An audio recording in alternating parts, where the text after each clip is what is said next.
یہ ہمارا دیش، جس دیش کے اندر آپ رہ رہے ہو، اس دیش میں رہنے والے جتنے بھی انسان ہیں، چاہے ان کا دھرم کچھ ہو، ان کا مذہب کچھ ہو، ان کی ذات کچھ ہو، وہ تمام کے تمام آپ کے بھائی ہیں، دیش واسی ہیں۔ آپ کے اوپر اللہ نے حق رکھا ہے ان کا۔ اگر کسی ایک دیش واسی کو تم تکلیف دیتے ہو، اللہ کے نبی فرماتا ہے کہ تم مومن نہیں ہو سکتے ہو۔ یہ اپنی مرضی کے مطابق زندگی گزارنے والا دھرم اللہ تعالیٰ نے تم کو عطا نہیں فرمایا ہے۔ یہ وہ دین ہے، یہ وہ شریعت ہے جس کے لیے قرآن اور حدیث اللہ تعالیٰ نے آسمان سے نازل فرمایا ہے۔ اے میرے بھائیوں، جذبات کے اندر دنیا کا کوئی کام کبھی جذبات میں رہ کر نہیں ہوا ہے۔ ہمیشہ اللہ اور اللہ کے نبی کی شریعت کو تھامنا، عمل کرنا، اس کے مطابق اپنی زندگی کو لے کر چلنا، وہی کامیابی کا راستہ ہے۔ میں آپ سے کہتا ہوں کہ آپ اپنے پڑوسیوں کے ساتھ اچھا معاملہ کرو، اپنے پڑوسیوں کے ساتھ حسن سلوک کرو، اپنے پڑوسیوں کے دکھ سکھ میں شریک رہ کر اپنی زندگی کو گزارو۔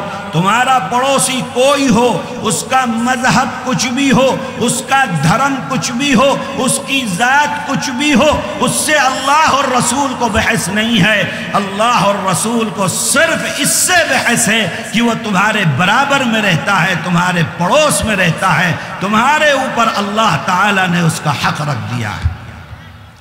ہم نے جب آپ کے یہاں کے حالات خراب ہوئے، ہم نے دیکھا اپنے ملک میں اس چیز کو کہ ہمارے مدرسوں کے طلباء نے، ہمارے مدرسوں کے اساتذہ نے، اسکول اور کالج کے طلباء نے انسانی زنجیر بنائی، اور انسانی زنجیر بنا کر جو دوسرے دھرم کے لوگ یہاں رہتے ہیں ان کی حفاظت کی۔ آپ نے ان کے مذہب کی چیزوں کی حفاظت کی، آپ نے ان کے مندروں کی حفاظت کی، ان کی عبادت گاہوں کی حفاظت کی۔ یہ حفاظت کیوں کی ہے آپ نے؟ یہی آپ کا دھرم ہے، یہی آپ کا مذہب ہے، یہی اللہ اور اللہ کا نبی آپ کو حکم دیتا ہے کہ آپ کے پڑوس میں رہنے والا کوئی بھی ہو، اس کا حق آپ کے اوپر ہے، اس کے جان کی حفاظت، اس کے مال کی حفاظت، عزت و آبرو کی حفاظت کرنا آپ کا ایمانی جذبہ اور آپ کا ایمانی دھرم ہے۔ اگر پالن کرو گے ایمان والے ہو، پالن نہیں کرو گے تو ایمان والے نہیں کہلاؤ گے۔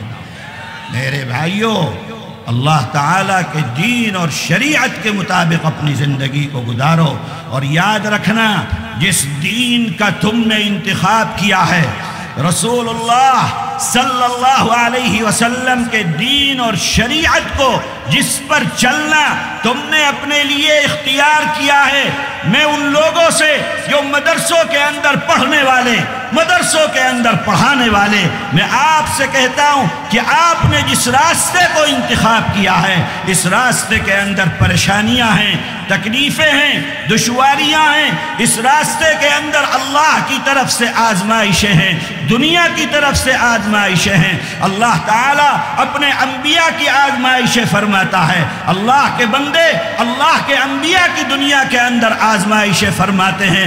بڑی بڑی آزمائشوں سے دنیا کے اندر اللہ کے انبیاء گزرے ہیں۔ کس نبی کا قصہ اٹھا کر پڑھو گے، اس کی زندگی کے اندر صرف یہی ہے کہ اللہ کی طرف سے آزمائش ہے، دنیا کی طرف سے آزمائش ہے۔ آپ نے ان نبیوں کا کلمہ پڑھا، ان پر ایمان لے کر آئے، محمد الرسول اللہ کا کلمہ پڑھا، اللہ کے نبی پر آپ ایمان لے کر آئے ہو۔ نبی کی پوری زندگی اٹھا کر پڑھو، آزمائش ہی آزمائش ہے۔ آپ نے جس راستے کا انتخاب کیا ہے، جس راستے پر چل رہے ہو، اس راستے میں آپ کے پاؤں میں پھول نہیں بچھائے جائیں گے، اس راستے میں آپ کے پاؤں میں آگ لگے گی، کانٹے چبھیں گے، تکلیفیں ہوں گی، ان پر صبر کرو گے، اللہ کی جنت کا وعدہ ہے۔ اور اگر صبر کا دامن ہاتھ سے چھوٹ گیا تو اللہ تعالیٰ کی رحمت سے پھر ہم مایوس ہونے والے ہیں۔ اے میرے مدرسے کے طالب علموں، میں کل بھی کہتا تھا، میں آج بھی کہتا ہوں آپ سے، آپ دنیا کی سب سے زیادہ قیمتی شے ہو، اس لیے کہ آپ رسول اللہ کے وارث ہو، آپ اللہ کے دین کے امین ہو، سب سے زیادہ ذمہ داری آج آپ کے اوپر ہے۔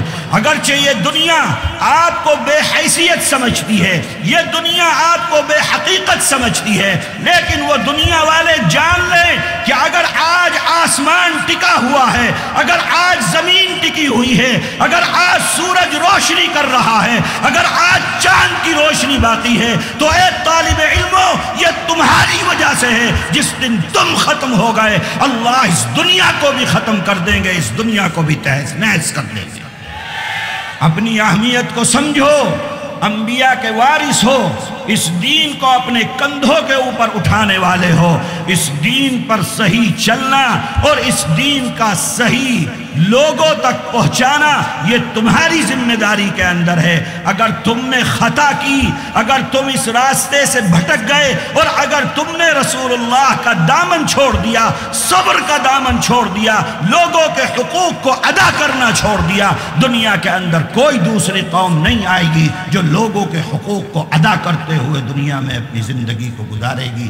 اس لیے اپنی اہمیت کو جانو، اللہ نے یہ دین، یہ شریعت کی ذمہ داری تمہارے کندھوں کے اوپر رکھ دی ہے۔ ایک ایک انسان کا حق ادا کرنا تمہاری ذمہ داری کے اندر شامل ہے۔ اللہ تعالی ہم سب کو اس کی توفیق عطا فرمائے اور دین کے مطابق ہمیں اپنی زندگی گزارنے کی توفیق عطا فرمائے۔ اللہ تعالی آپ کے ملک کی بھی حفاظت فرمائے اور اللہ اس ملک کے اندر قرآن و سنت کے مطابق زندگی گزارنے والا قانون نافذ ہو اور قرآن اور سنت کے مطابق زندگی گزرے۔ اللہ اس کی توفیق عطا فرمائے۔